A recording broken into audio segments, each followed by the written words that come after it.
Let's talk about Americana and the unbearable lightness of whiteness. I mean, I just want to, enjoy some roots music, but sometimes I'll do something a little heavier. Uh, so let's talk about two albums. One's by a black woman, and one's by a group of white men. That's not the only thing about them. That's my hook right now. Maybe you'll find that irritating, sort of identity politics, but I want to talk about it anyway. So let's talk about. Um, I mean, so with the unbearable lightness of whiteness, what I mean is something like this. I mean, these. I want to take these two albums. Lilli Lewis, All Is Forgiven. All is Forgiven. And the Prairie States, Trouble Is, as emblematic of Americana and race, about America and race in certain ways, and gender too. Okay? Uh, the representational weight on Lilli Lewis as a uh, black lesbian woman. That's how she, I believe all of this is right with pronouns and stuff, is is identifying herself. Uh, the representational content that she tries to read Americana through. Do you see what I mean? Like the weight of the American tradition as represented in the history of its musics is kind of overwhelming. Even if you tried to evade it in a way, like maybe like Mickey Guyton or something like this, you would still feel it. All right. By the same token, the Prairie States, which is a new pop country band, excellent one really too, uh, bears no weight at all. Can sing about whatever they please. You know what I mean? And but on in a way with no content, like nothing they can do. Lilli Lewis makes you feel so much. She feels so much. Maybe too much. It gets to be hard to face. I should speak for myself, uh, but the Prairie States gets to be hard to pay attention to. All right, where you're in the unmarked subject position, white man, all right, white heterosexual dude or whatever. I have no idea what all their orientations are, of course. But uh, it, in a way, the position is supposed to have no content. If there's nothing it means to be a white guy in particular. If it means anything anyway, though, it's in country music, for God's sakes, or like working class white culture or southern white culture. So anyway, this is what I want to talk about a little bit. Uh, let's talk first of all about Lilli Lewis's album, which I missed before. All is Forgiven. Um, I really loved her previous album, Americana. Um, and I listened to that, and maybe I top 10'd it in 22. I'm trying to remember now. Let me give you just a little slice of um, her sound then, 22. Uh, Again, like totally consciously appropriating or enacting, embodying the Americana music tradition, roots tradition. And she's not the only one, right? Like Allison Russell, Rhiannon Giddens, Rhiannon Giddens. Um, and all of them have this kind of weight. I mean, actually, Allison Russell's Canadian, but all of them have this tremendous weight of race and gender. Now, Allison Russell and Rhiannon Giddens put out excellent albums last year, 23. The Rhiannon Giddens, You're the One. I think it alternates between trying to transcend like the weight and like here's just a fun rootsy song. Here's just a little blues song or something. but it keeps returning, like the weight, the spiritual weight of centuries. Okay, wow, all right. And Lilli Lewis, few carry that as much as she does.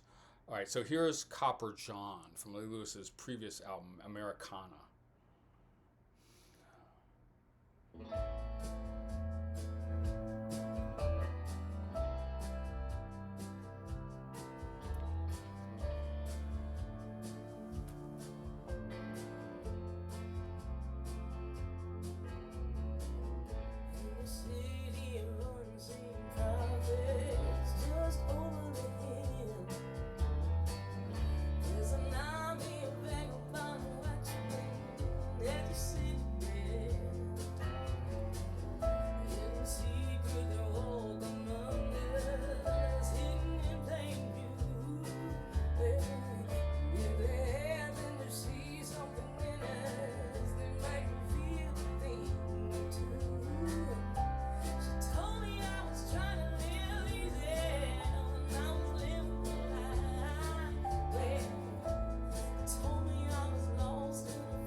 Well, that's Lilli Lewis, the folk rock diva. I love that whole concept. Um, and and that was the sound of the previous album. She's done a number of different kinds of things. One thing that should be clear immediately is, boy, Lilli Lewis can sing. Uh, and in on Americana, she featured a lot of sort of more like her sort of more gravelly, more gospely sound. On the recent album, end of 23, she, I'd say she emphasizes transcendent, heavenly, in part operatic. Like someone has compared her voice to Jesse Norman, and maybe I didn't hear that straight up on Americana. I just heard like a really good singer, right? Like a soul gospel singer, blues, etc. Americana, but on the new album, it's a lot of it is really beautifully operatic, and the singing is so gorgeous. Like I was playing this stuff for my 98-year-old mother, just now, and she was crying. Okay. Now this stuff is not so Americana at all. It seems to me like it's I don't know how to describe it. It has a relation to folk music, and to classical music, and a transcendent voice. This kind of all is forgiven kind of suggests a celestial point of view or something, you know, as she manifests on this where she sings in French. She's originally from Georgia, I think, but a lot in New Orleans. I don't know. Ciel Eternel.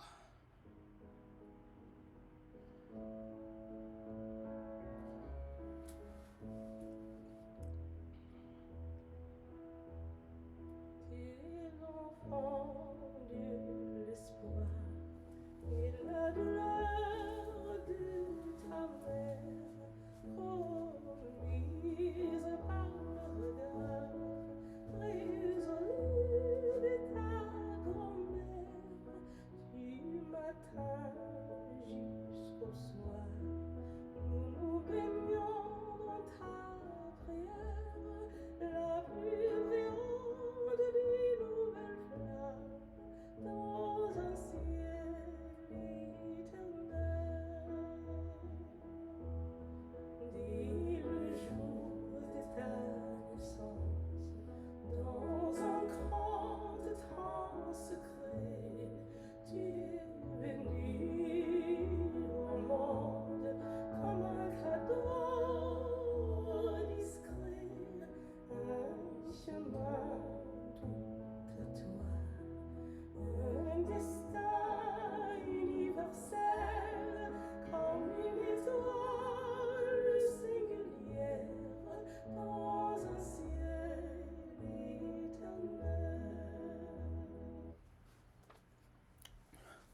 Right. I guess I wasn't expecting to be doing stuff like that on my little Americana review show. Um, there are some more delightful ones. I like Happy Enough for one. I mean, that was very delightful in a certain way. But boy, in a way, they carry the whole weight of American history in them. Some of these songs. Uh, how about the title cut? But maybe just let's try this one. Just One Ride. I lost my mystery, thinking about everybody, not myself. It hurt my pride. Yeah, it made me feel empty. I think I just lost me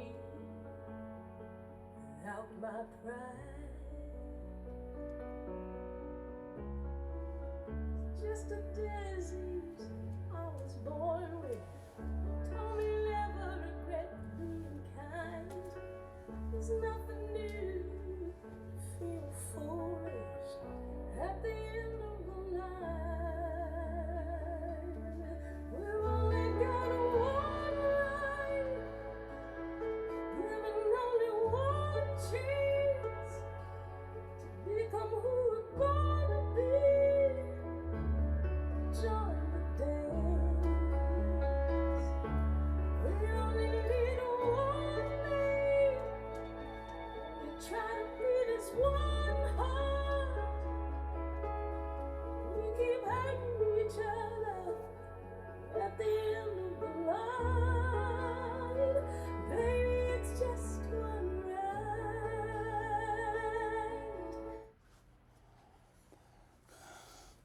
That's a power ballad, man. Who's that woman? Diane Warren or whatever? It's almost like that. But it's also really emotionally rich, I think, and the performance is, quite excellent. Title cut.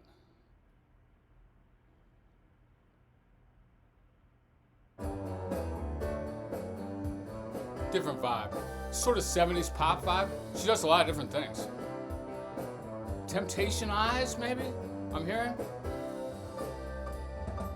All is forgiven when the music starts. Been trying to tell you that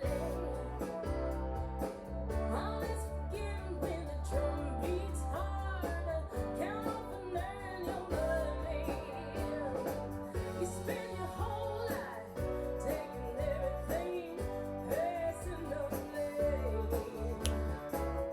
Then you find out on the other side everything is better. Then you're down the cruel lane.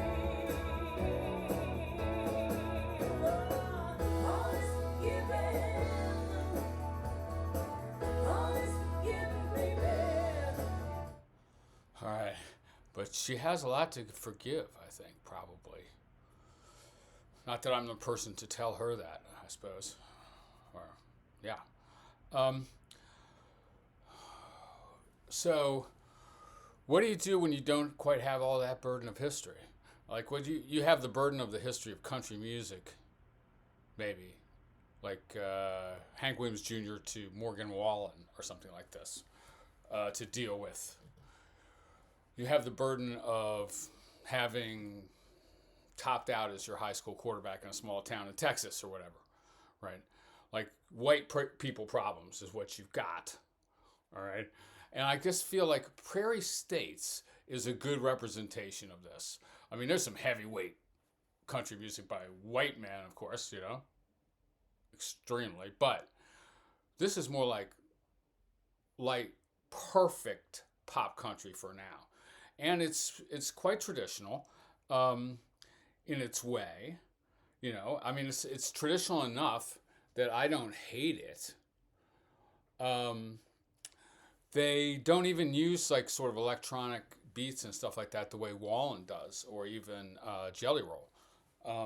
It's pretty crunchy organic. The singer reminds me of, I mean, he could be really a great traditional country singer, actually, if he really let it happen.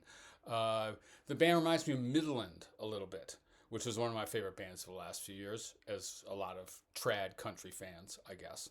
Um, it's funny the geography, right? Prairie states like Old Dominion, like Alabama. Okay, so there's a lot of geography going on in country music. Of course, a lot of it's about place. Really, maybe that's the theme, right? And maybe, of course, race is a theme, but it's a theme under erasure, let's say. I mean, these guys aren't going. I mean, Lily Lewis might go like, "What is it like for me to be a black woman?" I mean, she might say that, right? Of course, she might say that. You're not going to find the members of Prairie states going like, "Here's what it's like to be a white man." Really? Well, it's getting more possible to do stuff like that in the Trumpy era. Uh, but let's just go like real solid, real good pop country of now, which is so much better than even solid good pop country of 5 years ago, right? When it was all Luke Bryan or bro shit, all right? And you had to find something you liked at all, or if you were me. So let's just try a couple of sweet little cuts here. I mean, what I'm saying is it's hard in a way to take this. It has nothing in common with Lily Lewis, which is why I'm doing them as a pair. They're like the story of race in Americana music now, maybe, or something. How about this?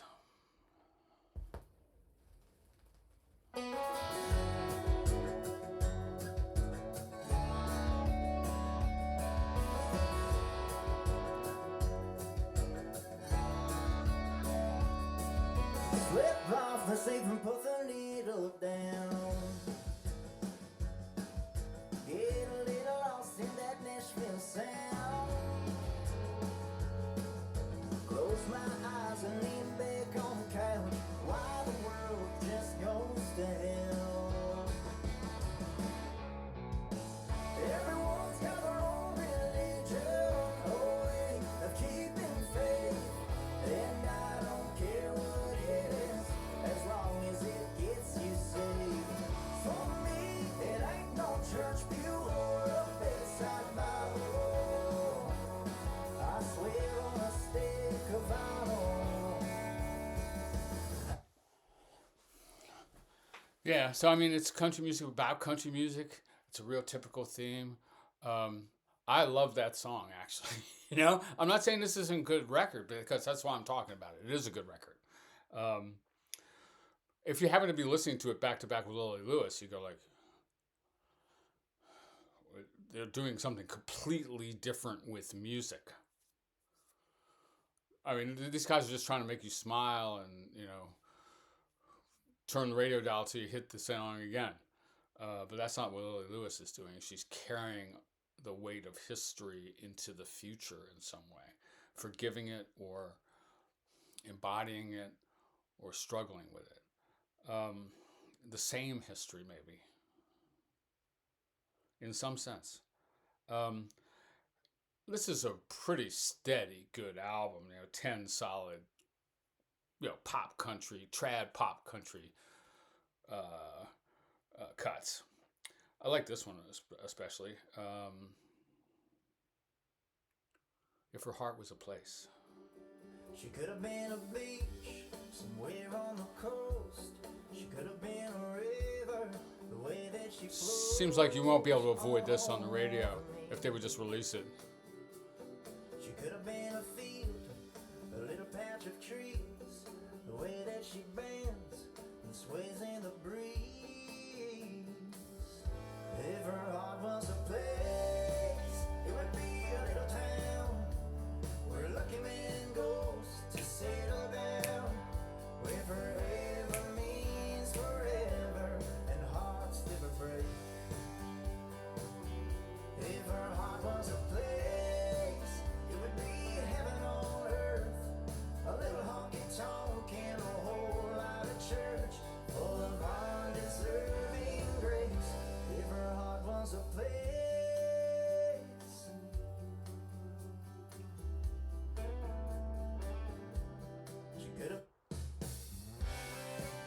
Again, I think I have heard this on country radio. If I haven't heard this, I've heard something that sounds just like it. Trouble is a margarita, and out has a way to lead you straight down a dirt onto a broken heart. Trouble is a gassed up Chevy, get you there before you're ready, but it's still a promise underneath the stars. Trouble is, I can't stop at one kiss. You always got me wanting just one more. Trouble is, you're craving that I can't quit, the kind of crazy that I never felt before. Never thought I'd ever feel like this. Girl, you got me loving what trouble is, trouble is. All right. Yeah, that's the unbearable lightness of whiteness, I guess. Like they don't know trouble, I guess. You know what I'm saying? There's less blues in the voice, of course. So is Americana, it contains them both. Lilli Lewis and the Prairie States. It should, because America contains them both, right? And they're, even though they're completely different and not many people will be listening to both, they also are an interlocking system where they're making one another's aesthetic. All right, CRISPR Roots 4 has come to a close.